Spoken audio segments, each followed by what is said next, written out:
There is something I hear people often say that has never quite sat right with me. I have low self esteem. I understand why we say it. It describes the experience almost perfectly. You hesitate before speaking.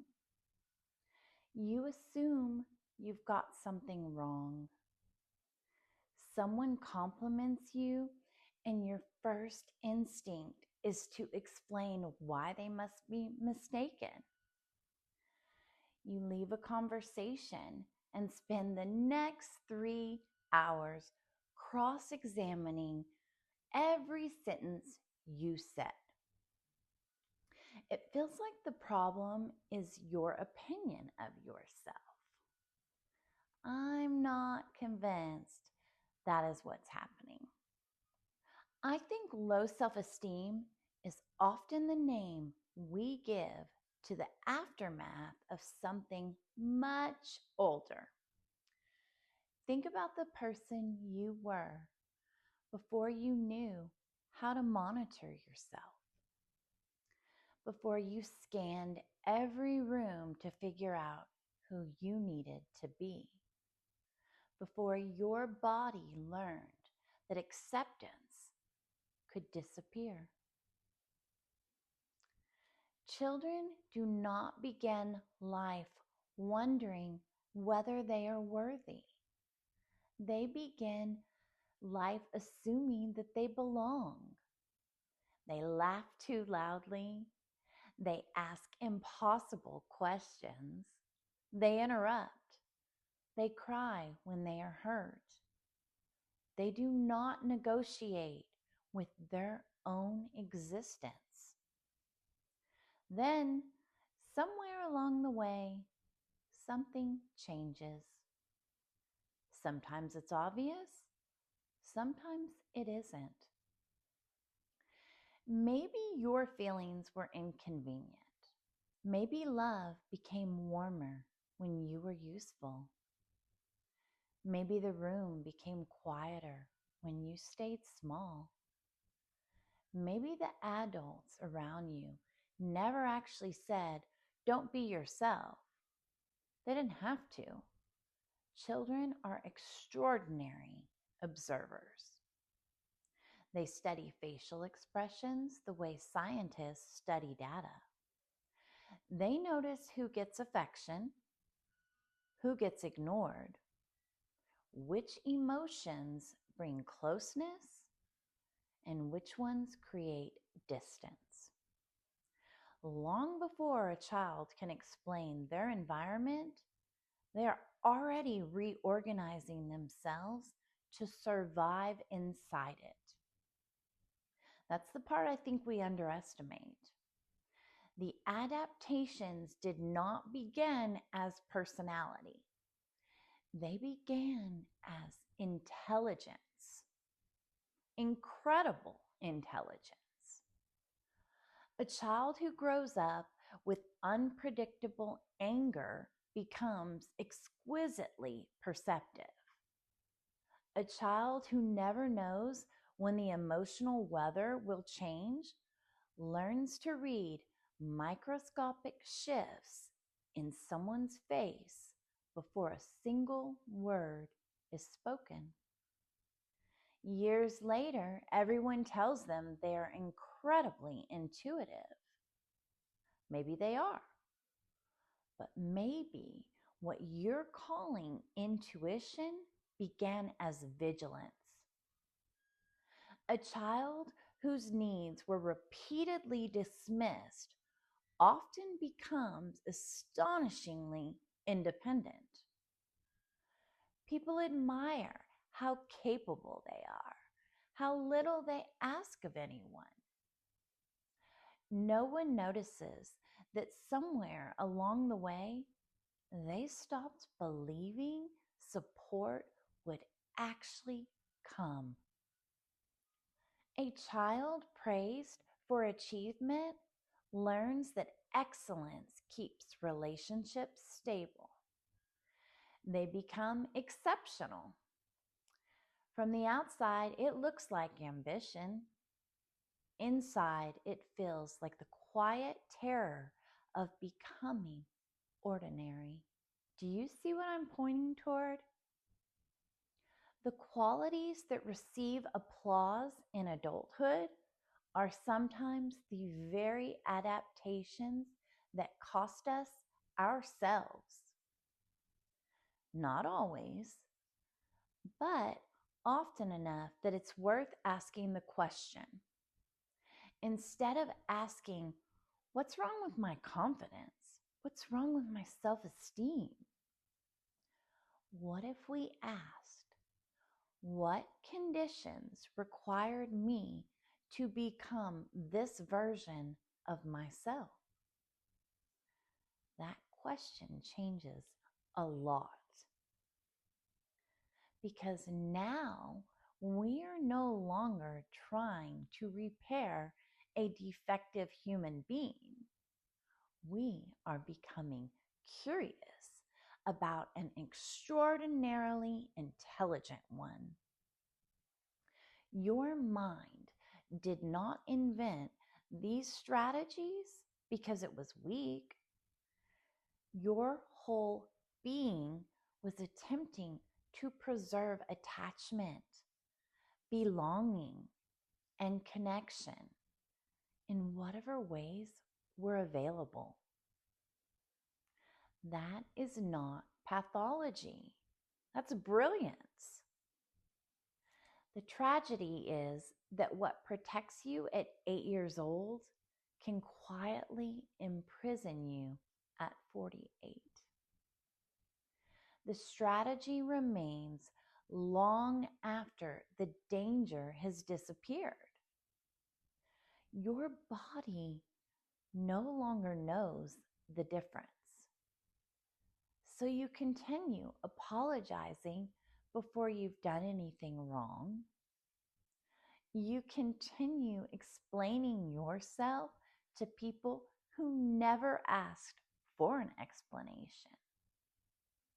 You continue earning rest instead of simply receiving it. You continue believing your value increases in direct proportion to what you produce, how available you are, or how little space you occupy. Eventually, you stop recognizing these as adaptations. You start calling them me. And that may be the greatest illusion trauma ever creates. Not that you're damaged, but that survival is your identity. When enough years pass, adaptation becomes invisible. You no longer notice that you apologize before speaking. You don't notice that you instinctively explain yourself when no explanation was asked for. You don't notice that every compliment makes you uncomfortable because accepting it would challenge a story you have carried for decades. You don't notice how quickly your body tightens when someone is disappointed with you. It all feels normal, not because it's natural, but because it is familiar. And familiarity is so powerful. The body will often choose what is familiar over what is liberating. That's why healing can feel so confusing. People expect healing to feel peaceful. Sometimes it does feel peaceful. But often healing feels very disorienting. Not because you're moving in the wrong direction, but because your body is experiencing something it has very little reference point for. Imagine you've spent your entire life walking with one shoulder lifted. At first, it happened because you were protecting an injury. Eventually, the injury healed, but your body never received the message. Years later, lifting your shoulder doesn't feel like a choice. It feels like the way you were built until someone gently places a hand there and says, "You don't have to hold that anymore." Oddly enough, lowering the shoulder can feel very uncomfortable, not because it's wrong, because it's unfamiliar. Trauma works in much the same way. The adaptations become so practiced that they begin masquerading as personality. I've always been anxious. I've always been hard on myself. I've always taken care of everyone else. Have you? Or have those been the postures your body learned to hold because at one time they made perfect sense? There is a huge difference between who you are and what you've repeatedly practiced. One is your essence, the other is your conditioning. Some might even say programming. The tragedy is that most people spend their lives trying to improve the conditioning and programming instead of questioning whether it belongs to them at all. They become a more efficient people pleaser, a more accomplished perfectionist, a more exhausted high achiever. They become better at surviving without ever asking whether survival is still required. That's the question I wish more people would ask. Not how do I become more confident, but what would my life look like if I no longer organized myself around avoiding rejection? Not how do I stop overthinking, but who would I be if my body no longer believed every mistake threatened connection? Do you hear the difference? Can you feel the difference? Those questions do not attack the symptom. They investigate the architecture beneath it. This is why I believe genuine healing asks for more than insight. Insight can change your mind in a moment. Embodiment asks your body to trust something it has spent decades protecting itself from. That takes patience. That takes repetition. That takes compassion. It also asks for radical honesty. Because there comes a time when we have to stop calling every survival strategy who I am, not with judgment, with reverence. Those strategies carried you through experiences that may have felt impossible. Honor them, thank them, but please don't mistake them for your identity.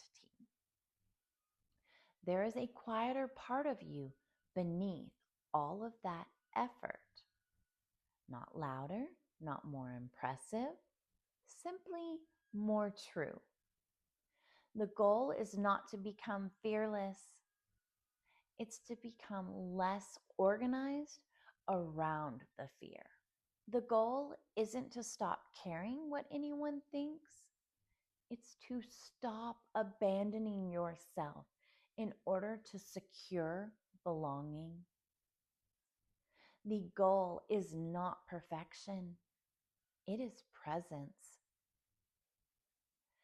There is a profound difference between being accepted for the person you've learned to perform and being loved as the person you no longer have to hide.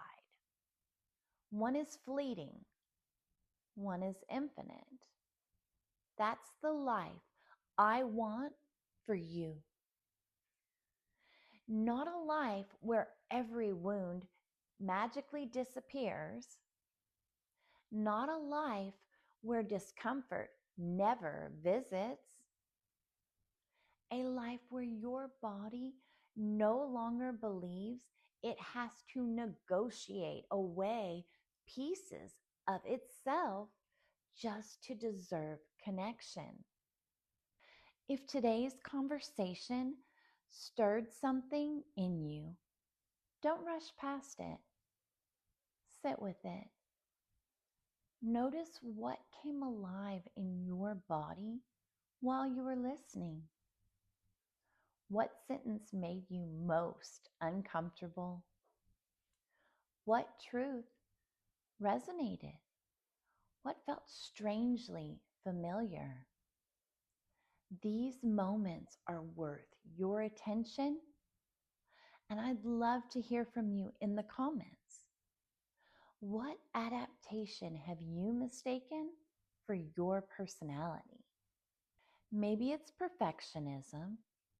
Maybe it's hyper independence. Maybe it's always being the strong one. Or maybe it's something you've never had words for until today. This conversation gave language to an experience you've been carrying for years.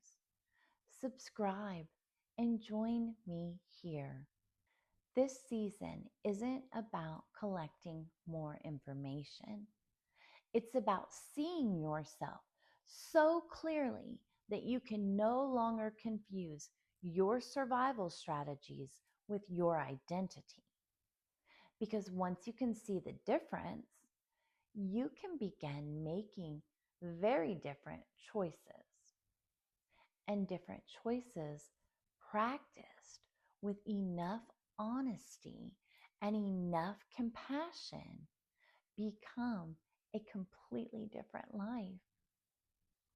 Thank you for spending this time with me. Until next time, remember this: the youngest version of you did exactly what they needed to do. The adult you has something they never had: choice, the power of choice. And sometimes healing begins with one quiet, courageous decision to stop introducing yourself by the ways you survived and begin discovering the person who was there all along. If this conversation spoke to you and you are ready to move beyond understanding into real integration, I'd be honored to work with you. I offer one-on-one trauma-informed coaching and energy healing sessions designed to help you reconnect with yourself, not just intellectually, but in your body. You can learn more through the link in the description.